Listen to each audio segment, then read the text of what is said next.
प्रणाम मित्रों, परम पूज्य गुरुदेव व परम वंदनीय माता जी की सूक्ष्म उपस्थिति में आइए स्वाध्याय आरंभ करते हैं। मेरे साथ एक स्वर में बोलेंगे। ओम भूर्भुवः स्वाहा तत्सवितुर्वरेण्यं भर्गो देवस्य धीमहि धियो यो नः प्रचोदयात्। आज का विषय है भावनात्मक पीड़ा का समाधान। सबसे पहले तो यह समझा जाए कि कोई भी मनुष्य अपने आप में बुरा नहीं होता। बुरी तो आदतें, मान्यताएं एवं क्रियाकलाप होते हैं। जिसकी आत्मा जागृत है वह कभी इन बातों पर ध्यान नहीं देगा कि किसने हमें कितना महत्व दिया, कौन हमारे जीवन को समझने में समर्थ हो सका, किसने हमारी पीड़ा को अनुभव किया। यह सब बातें उन्हीं लोगों से करने की हैं जिनके पास जीवन मूल्य और आत्मिक गुण विद्यमान हैं।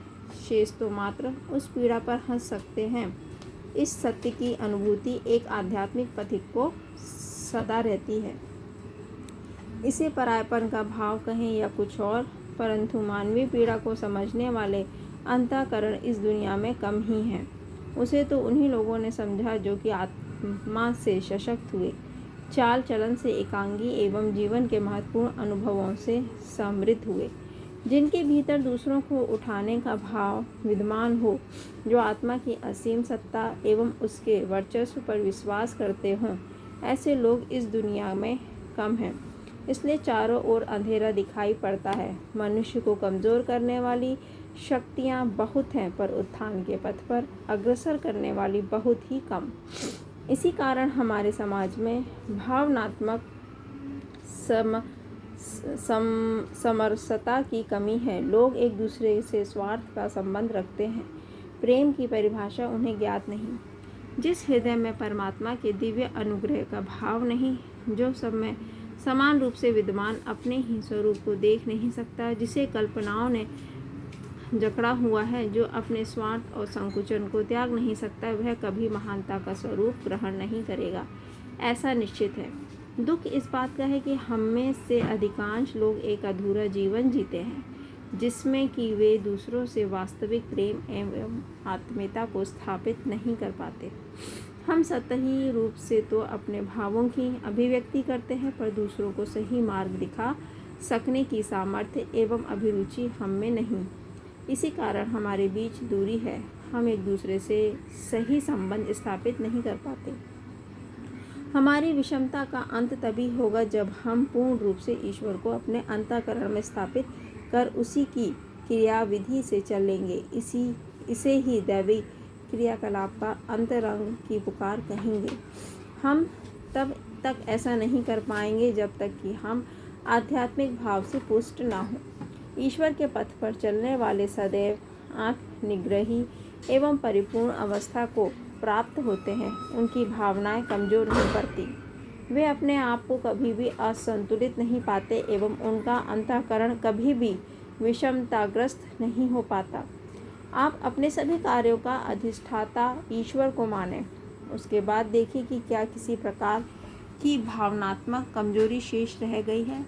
ईश्वर वह शक्तिशाली केंद्र है जहाँ से इस संसार की सभी गतिविधियाँ संचालित होती हैं। इस ईश्वर को पहचान कर कोई भी अज्ञानताग्रस्त नहीं रह सकता। ईश्वर वह महान सत्ता है जो कि हमें कभी भी इस संसार की गतिविधियों के मध्य दुर्दशाग्रस्त नहीं होने देता है। उसके संकल्प से यदि हम चलें तो कभी भी स्वयं को ब्रह्म घटनाक्रम से प्रभावित नहीं देखेंगे। यही तो दैवी अनुग्रह है। जो यह जान पाता है वह धन्य हो जाता है।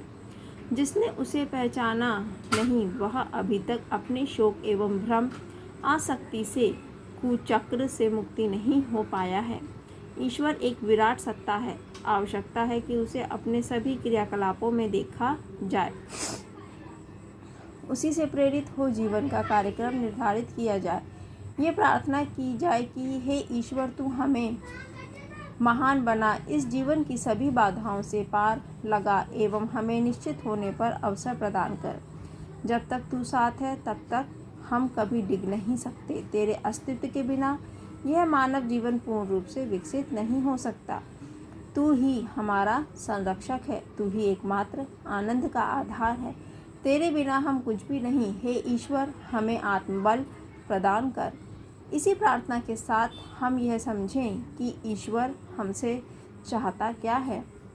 वह यह चाहता है कि हम पूर्ण रूपेण उसके पथ का अनुसरण करें, उसे ही अपना मान, उसकी ही प्रतिज्ञा को पूर्ण करें। धन्यवाद मित्रों। ओम देहु शांति, अंतरिक्ष ग्वम शांति, पृथ्वी शांतिरापः शांतिरोषधयः शांति, वनस्पतयः शांतिर्विश्वे देवाः शांतिर्ब्रह्म शांति, सर्वगं शांति शांतिरेव शांतिः सामा शांतिरेधि। ओम शांति शांति शांति सर्वारिष्ट सुशांतिर्भवतु।